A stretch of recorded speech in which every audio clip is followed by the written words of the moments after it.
So yes, I'll be giving you basically an intro to quantum Darwinism. So apologies if you're already quite familiar with the topic, and I'll also be discussing my bachelor's thesis was on this topic. So I'll be just briefly going through some of the results I got in this thesis. And so this is the outline of my talk. So yeah, that's just the intro and then my results. So starting at the obvious, what is quantum Darwinism? This is the basic idea. So it's a framework it's used to describe the emergence of objectivity in open quantum systems. This was made up or created by Dr. Zurek, as we know, and this is created to address very obvious differences between the classical world as we see it and the quantum world, mainly the existence of superpositions and fragility of quantum states that we don't observe in the everyday world. The fact that these two realms have very different behaviour suggests the existence of a transition from quantum to classical, and this framework tries to describe that. And so quantum Darwinism didn't kind of emerge on its own. It's based upon decoherence theory, which came first, and then Zurek's idea of Ein selection. And then on top of that, Darwinism was kind of the final piece of the puzzle, so to speak. So first, go through decoherence and where this comes in. So this, as we know, is the loss of phase coherence between the states of an open quantum system, one which interacts with its environment, and it's due to interactions with the environment. So that's just an example of a density matrix that experiences decohering interactions with an environment, and it ends up as a reduced density matrix, as I've shown here, in a reduced state. As you can see, the off-diagonal coherence terms, they reduce to zero, and this signifies decoherence. And so this phenomenon, it was introduced by Heinz Dieter Zeh in the 70s, and then Zurek expanded upon this, made it more concrete. And so this goes some way to explaining why we don't observe superpositions in everyday life, but it doesn't quite explain why we do see the states that we do, why these particular states that we see picked out rather than other superpositions, for example. And so to explain this, why particular states are observed and not others, Zurek introduced the idea of Ein selection, and it stands for environment-induced superselection. And so the idea behind this is that there are particular states, they're called pointer states in this framework, and they are preferred states, preferred eigenbases that quantum system will tend towards during interactions with the environment. So these states would be the eigenstates of the interaction that appears the environment. And if, say, the quantum state begins in a pointer state, it will remain in this state throughout the interactions. But if it begins in a superposition of these pointer states, it will end up in a mixed state in this eigenbasis. And so the idea here, this is just seeks to explain why it is these particular states that are picked out from the decoherence. And the idea behind it is that you can measure the von Neumann entropy of produced throughout the interaction between the system and the environment. And then it is pointer states, the preferred states that produce the least amount of entropy throughout these interactions, whereas a superposition of these pointer states would produce a large amount of entropy. And with this criteria, where we consider states that produce less entropy to be more predictable, this idea is called the predictability sieve. This would tell us that pointer states are the most predictable states. And so this concept again brings us closer to objectivity in a sense, because it tells us why we see the states that we do. But there is one piece missing to describe classicality, which is objectivity, which really describes how we experience, how we measure the quantum system, how we all agree upon what the state is. And Ein selection doesn't go quite as far as to explain this. And so, sorry, just to note, this is where the idea of Darwinism, an inscription of quantum Darwinism, kind of begins. It's the idea that pointer states, the preferred states, are kind of the fittest states in a sense, that they're most suitable to the interaction, and they will survive the interaction, whereas the other superposed states are negatively selected against, in a sense, and they don't survive the interaction. So we start to see survival of the fittest information in a way. So then quantum Darwinism comes in and it introduces a new idea to try and explain how we can get a consensus on what the state of the system is. And so the extra idea brought up here is that when a system interacts with its environment, copies of that system's information are imprinted repeatedly throughout the environment. So it's called redundant encoding, and it's redundant because there are so many copies of the system's information spread throughout the environment that you do not need to access all of the environment to actually get the information about the system. So in this sense, the system can be seen to act as a communication channel, rather than just a kind of sink that sort of drains away the quantumness of the system, so to speak. It's a communication channel because we can access information about the quantum system by accessing the environment rather than the system itself. And as a consequence of this in a way explains why we don't see fragility in the classical world, because for the most part we're accessing the environment itself to obtain information about the quantum system, and so we can find this information without actually directly perturbing the quantum system and inducing this fragility. So I'm going to show you a diagram here that kind of captures the essence of quantum Darwinism really, and this would be an example of an open quantum system, systems in the center, interacting with an environment. And so what we're trying to achieve is a notion of objectivity, which is important for the classical world, which means that if I measure part of an environment and someone else measures a different part of the environment, we should reach the same information about the system that's related to that environment. And so an example of this that's usually used would be that for example, like we all access information directly in our daily lives.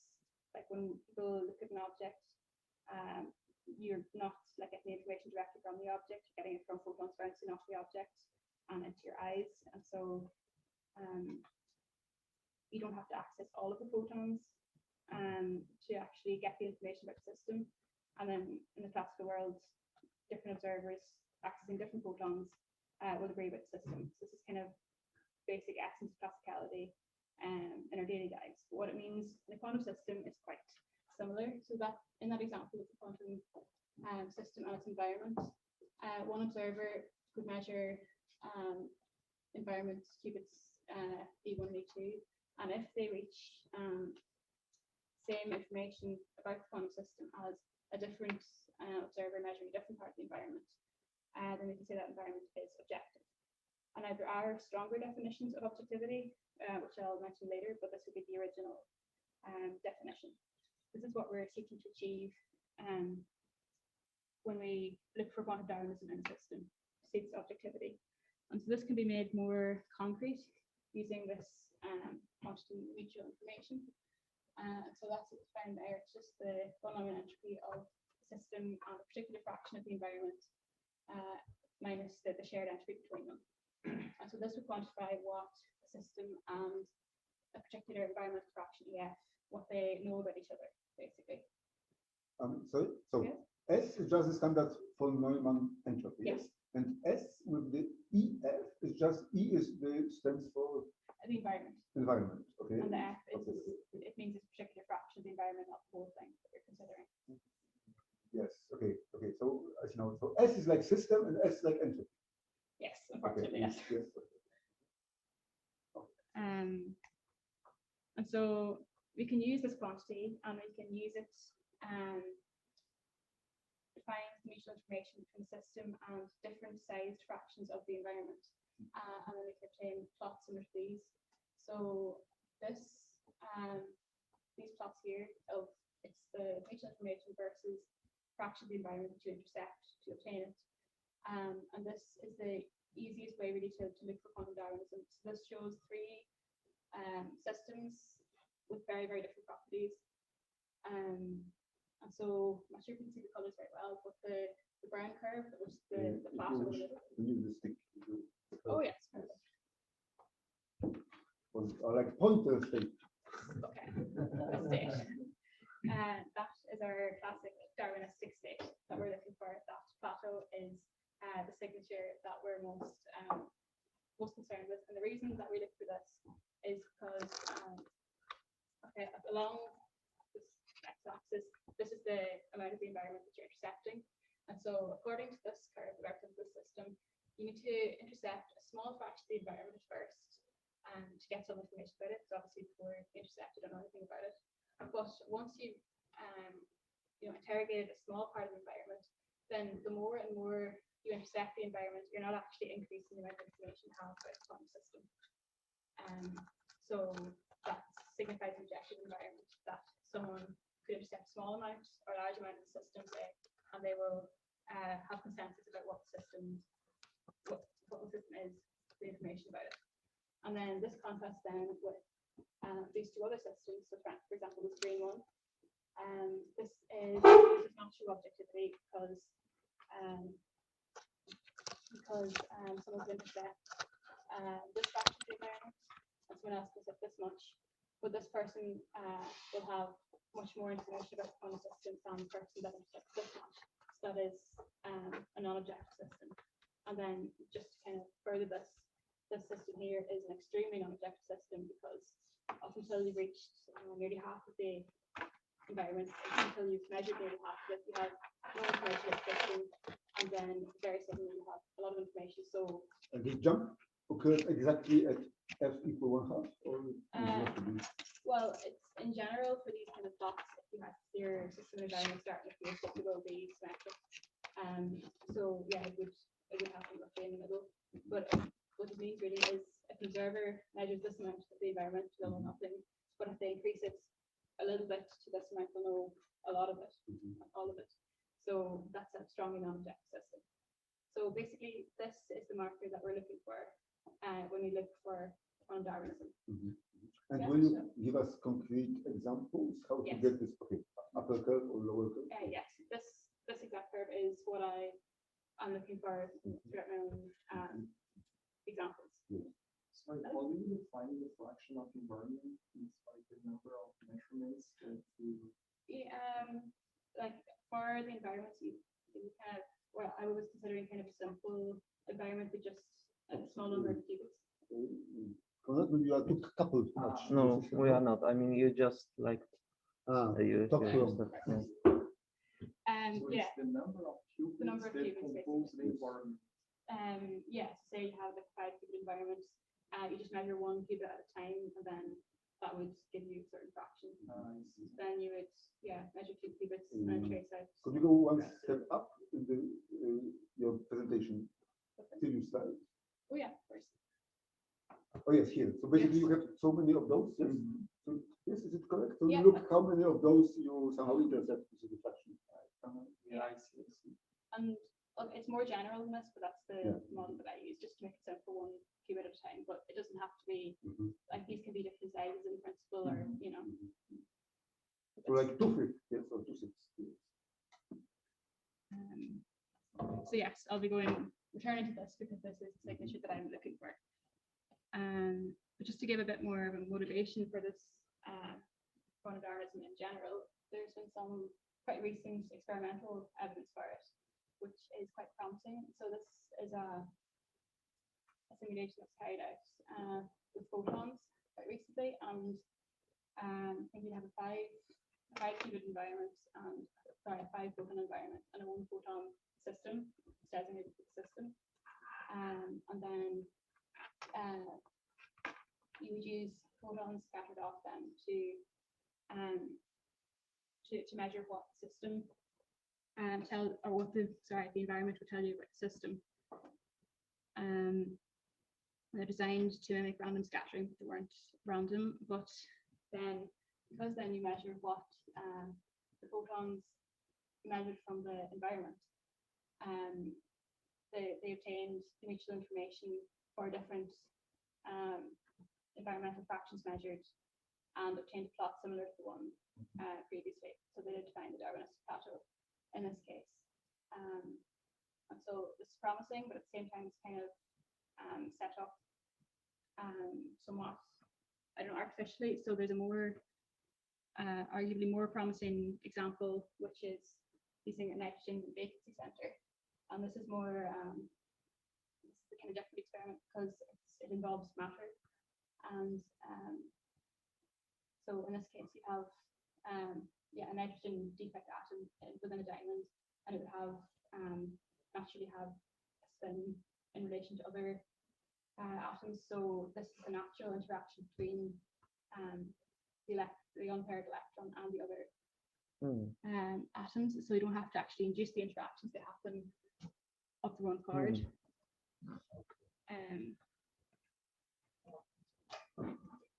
And then in this case as well, they would measure the environment, which in this case is the atoms surrounding the unpaired electron, and they found again it's a similar curve to the one I showed, and it meant that the electron spin was predominantly encoded into the environment in this case as well.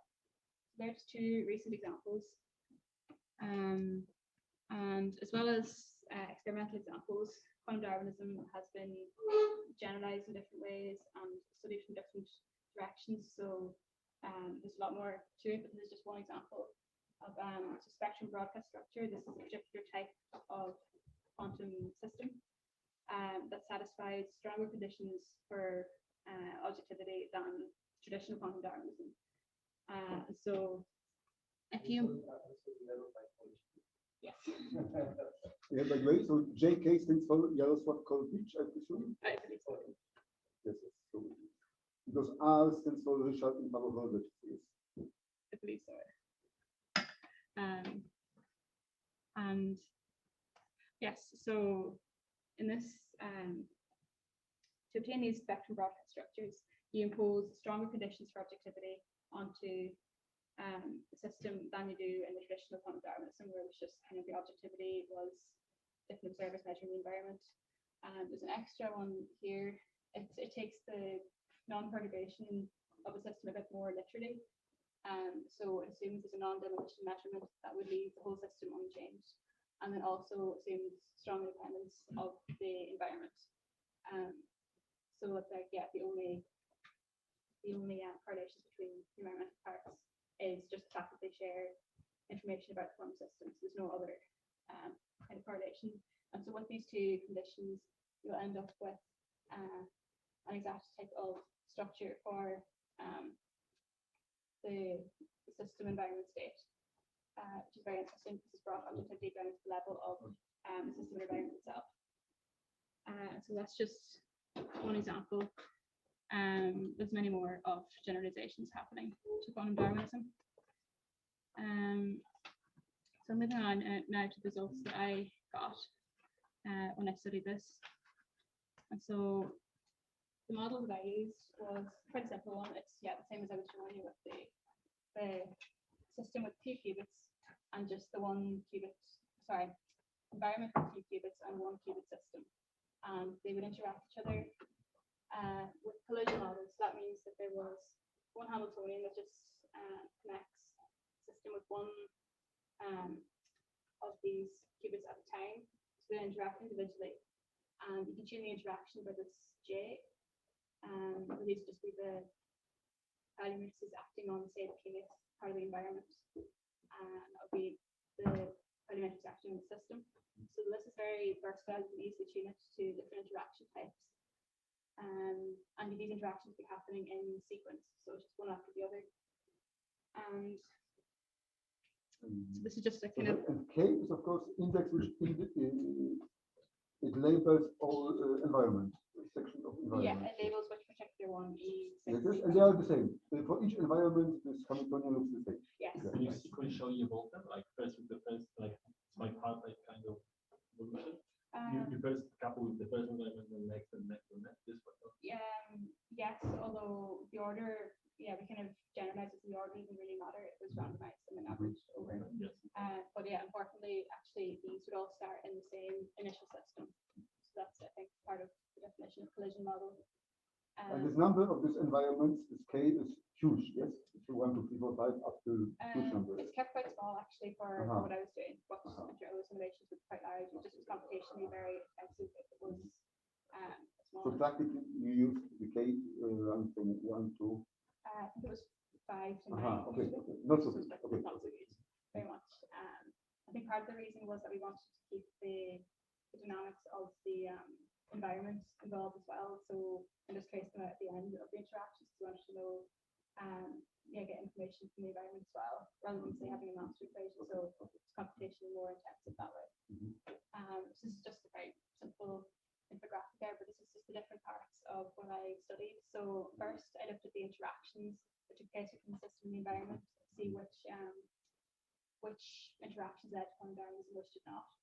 And then following on from that, I looked at the nature of the environment itself, and looked at separable environments and see what effect the initial state of the individual qubits were.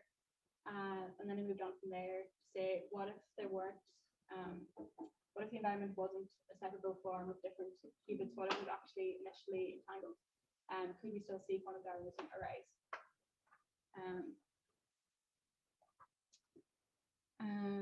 So yeah, this is where I started off looking at the interactions. And again, that's just the same Hamiltonian.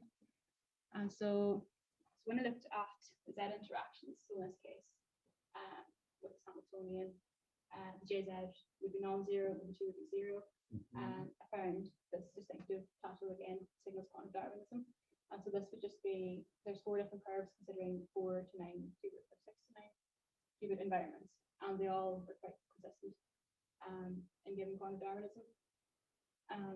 So at this picture, the number F is somehow quantized because you have only fraction which changes every. So the unit of F is like 1 over. 1 over the number of Yeah. you have in that. So in this case, for this picture, it's like 1 over. Well, for each of the systems is a different number of qubits. So only different each time. When you see these markers, that's the actual points. The rest is just True. And then it's really flat. So there's one jump, and then it's exactly flat. exactly, yeah. And then it's in one step, the last fraction, and it changes to the maximal value. Yeah. So the last fraction is a bit different because if you were to break the mutual information down into quantum correlations and classical information, you'd find that you reach classical correlations at this point, and the last step just involves getting the quantum correlations, which is like a global measurement. But this part here doesn't like violate our idea of objectivity, because it's the classical correlations you're really mostly looking for how to access. So basically, once you're on this plateau, you reach the full classical. So practically, for almost all values of F, you will get this value 1, which corresponds to the classical. Yes. And this also, I normalized this environmental or the mutual information, so that wasn't the original value. And at this point, the mutual information is equal to the entropy of the system itself. So that's just the full. Why there are different colors? Yes, this was just for different size environments. It's a different number of markers for each. So that's consistent. But then the last remark is that to get the full information, you need all of. Yes. Yeah. Because they're global Which correlations. for Polish people and related to election theories like liberal vector system. You know this. It means that liberal vector means that all people have to agree to take a decision. So in the sense, only if all of them are taken into account, the decision changes. Why such an initial condition together with such an interaction was chosen in some sense? Because JZ is class is not the eigenstate of JZ, and Yes, very simply because it was already shown this worked.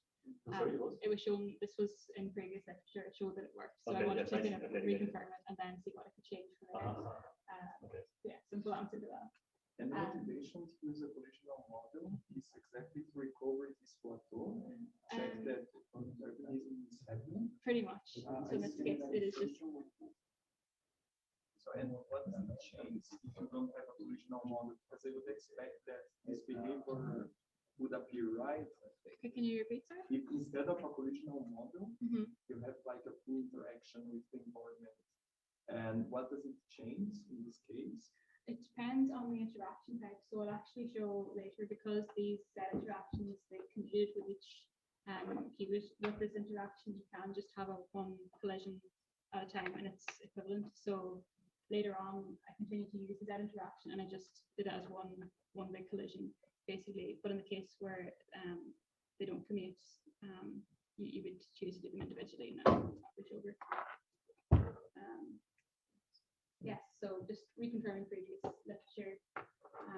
The Z case did emerge with these initial conditions, but using this other interaction, the energy exchange interaction, it's brought a non-Darwinistic system shown here because of the curve. And just to repeat that, this was consistent with this previous literature, this paper. And so yeah, because this showed that I could just see that the Z interaction could, in some cases at least, recover quantum Darwinism. I just chose to use Z interaction for the rest of the project because I wanted to look at the environment instead of the interactions. So that's what I did next here.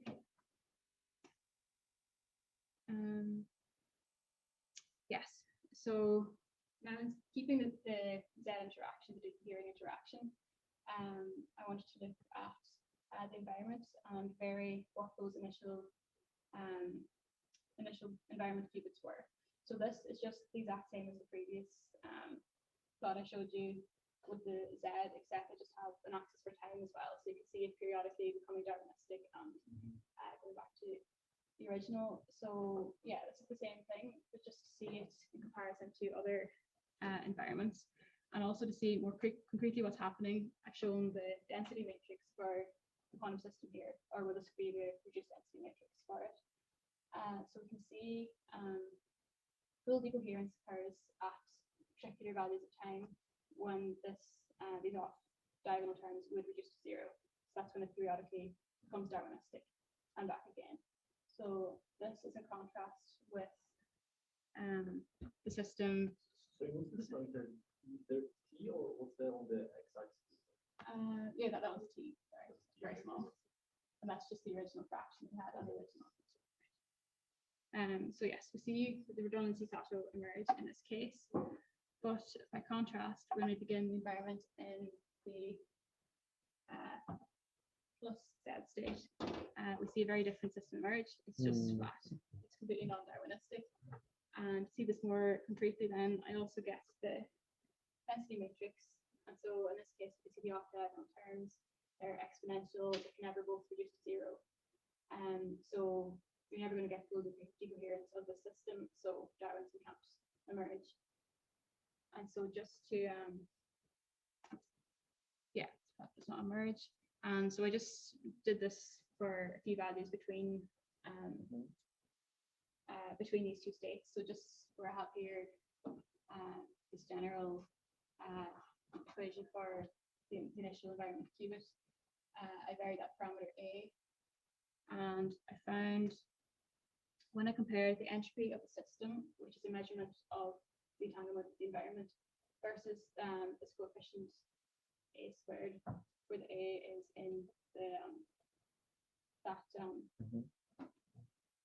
equation there, you see that this peak would correspond to the Darwinistic system, and where the entropy would be the smallest would correspond to where Darwinism is not seen at all. This just kind of confirms what we know, that Darwinism occurs when the system becomes entangled with the environment and shares information. So this just kind of confirms that in this case, and happens quite smoothly as the system changes from the X state to Z state.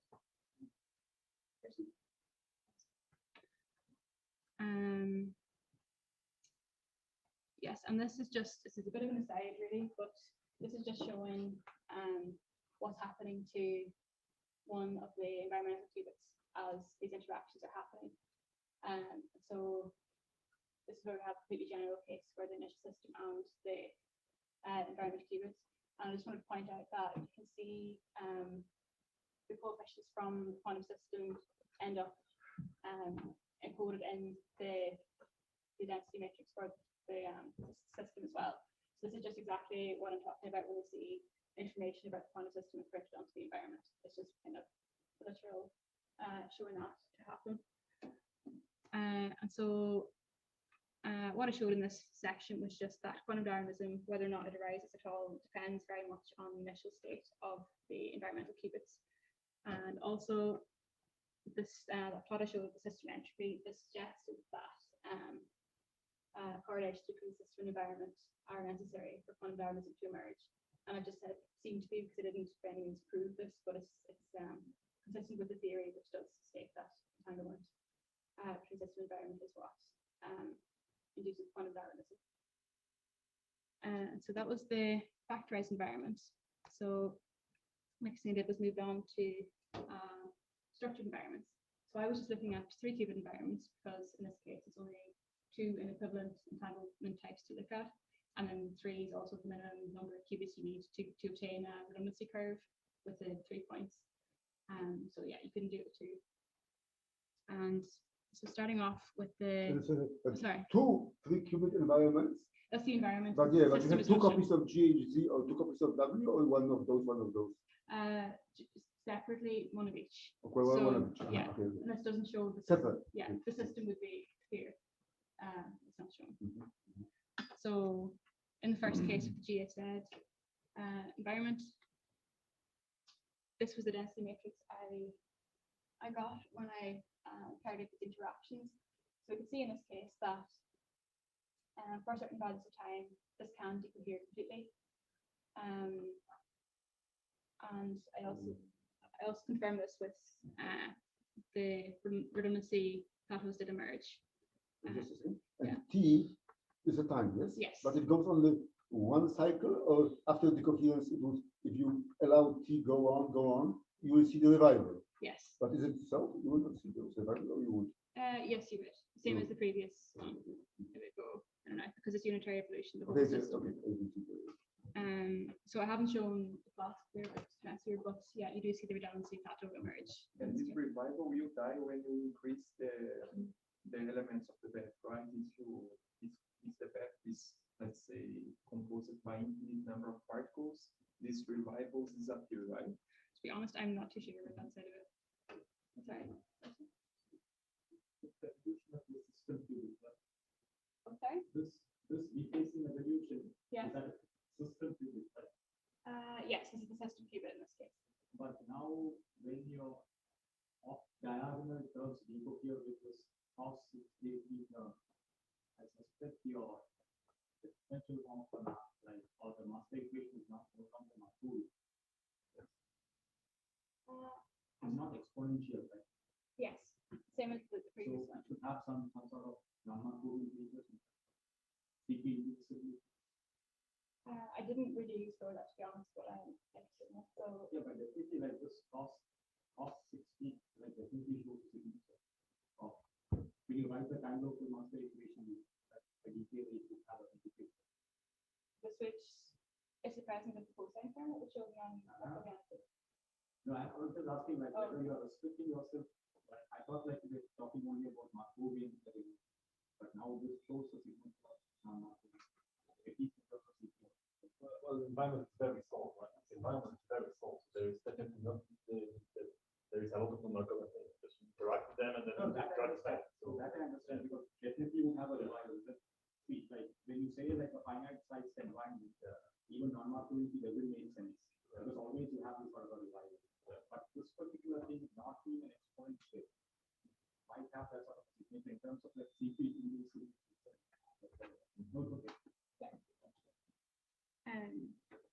So yes, the redundancy curve did emerge in this case, was what I found. But just to generalize this GSZ entanglement, I decided to add a rotation operator to the initial condition, to the initial GSZ environment, to see if Darwinism will still emerge when this acts on it. And what I found was that this Darwinism pattern that emerged for the original GSZ environment, it was lost when you increase the angle that you apply to it. And so I obtained this curve here for system entropy versus that rotation angle that I applied to it. And this matched results that I saw for the redundancy curves, because when you have yeah, after a certain angle, the plateau was completely lost. It was just flat, but then it would return to the Darwinist plateau at this when you're rotated back to the original value. So this just showed that Darwinism can arise in geoset environments, but it's sensitive to rotation. So it's not a very robust feature of these environments. And then by contrast, then I worked with the W environment. And this is the evolution I found for this one. So yeah, in this case, exponential in terms, there was no way they would reduce to 0. So you can see that this the system is not going to be fully decohered with this interaction at any time. And so and then the mutual information curves that I obtained were consistent with this. It was never Darwinistic. Yeah, that it does not emerge. And then did the same again in this case by just applying the rotation operator to the environment. And what I found in this case, again, Plato didn't emerge for any angle at all. But an interesting result that I did get was when I found plotted the entropy versus the rotation angle. So despite the fact that I didn't actually see the redundancy curve appear for any rotation angle at all, but even so, I can still see that some correlations did form at some angles. So comparing these two features, I concluded then that although Darwinism doesn't arise in doubly entangled environments, sometimes correlations did build up between system and environment. So clearly, the existence of correlations between the system and the environment was not sufficient for Darwinism to emerge. So here I've just summarized the previous results there, which is just that overall we can see that whether or not Darwinism arises in a quantum system, it depends both on the interactions that you choose between the system and environment and on the nature of the environment itself. So pre-existing entanglement in the environment, such as in the geoset case or the W case, doesn't entirely prevent quantum Darwinism from emerging, because we did see in the geoset case that it could emerge pre-rotation, but this was not a robust feature of it. But probably the main conclusion here was that the build-up of entanglement between the system and the environment, this is not a sufficient condition to say that quantum Darwinism would emerge in the system. That's all I have. Yes, thank you very much. So, great. Yes, we have a lot of time for discussion. Other questions? Okay. Yes. Following the No, question. just a minute. But can you check that you can be heard? So maybe you should come somewhere. Well, Following the question. After Carol, he was asking about the number of systems that you investigate, right? And you said 5, 6, 7, whatever. Yeah. The question is, are there techniques to try to study this? Or because you do the explicit simulations to just, are there some techniques to try to investigate when you actually go with n large?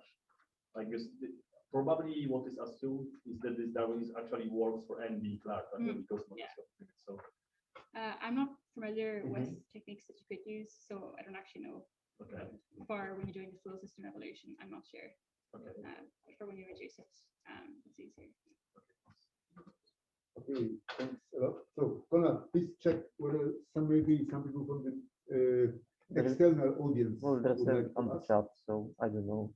But yes, give them a chance. Are there any questions here? Local questions? I can make a comment about the question. Some work of Brandao and others. They consider it's like a out channel. And when you go into large n, you are approximating the channel to prepare a measure. Yes, I know. And then getting some proof that to quantum that.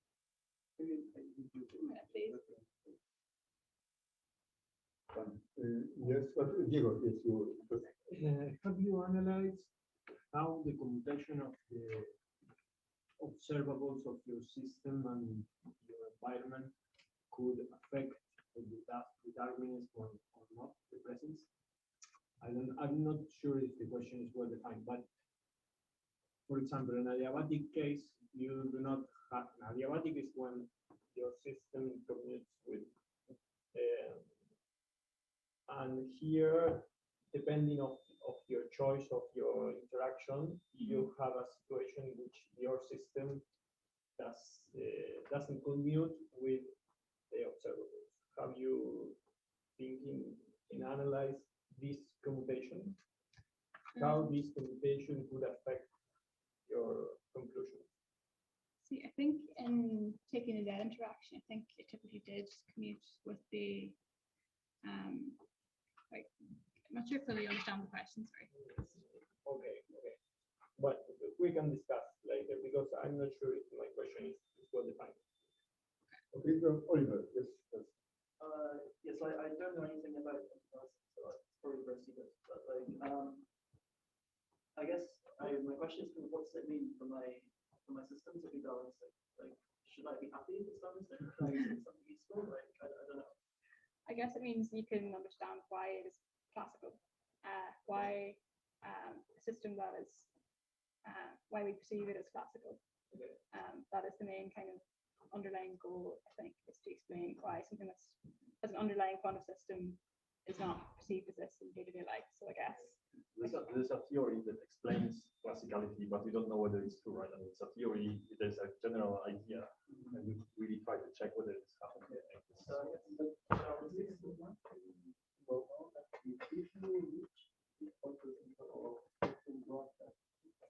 Then there is an object model. Okay. So for example, some quantum tissue definitely. So it's deterministic and if it's classical, but maybe not if it's not, if it looks classical, it's not always deterministic. Okay, so Felix. The question is sort of similar direction. What do your results say whether it's a good framework to understand decoherence, classicality? So it seems like to sort of sometimes work, but sometimes not, depending on effect structure, which is yeah, I would agree with that, to be honest. Because nearly anything I've said, there's a counterexample simulated at some point that doesn't agree with it. Yeah, in some cases where quantum Darwinism is the original framework, but the more sort of rigorous spectral broadcasting and also strong quantum Darwinism, which is more demands the objectivity, they seem to have more kind of rigor in the results that you obtain, whereas there are kind of counterexamples for a lot of the original Darwinism framework. I don't mean the sort of the hallmark of the theory sort of predict something. Yes, I guess. Hard to say. I suppose the plateau that you see with the information is probably the closest to the prediction that you would get in this theory, I guess. So Sasha? Well, my question is kind of converse of all this question because it's maybe when we are trying to find some large-scale quantum systems, maybe it's kind of nice to search for systems that are non-Darwinistic. Does it make sense? Or? You're looking for very large quantum systems? Some very large or relatively large systems that some yes, Okay, so I guess you just have to be careful it doesn't decohere. Keep it closed. But yeah, there's no Wayfair reason why there's no size limits on them. It's just whether it's open or not. It seems to be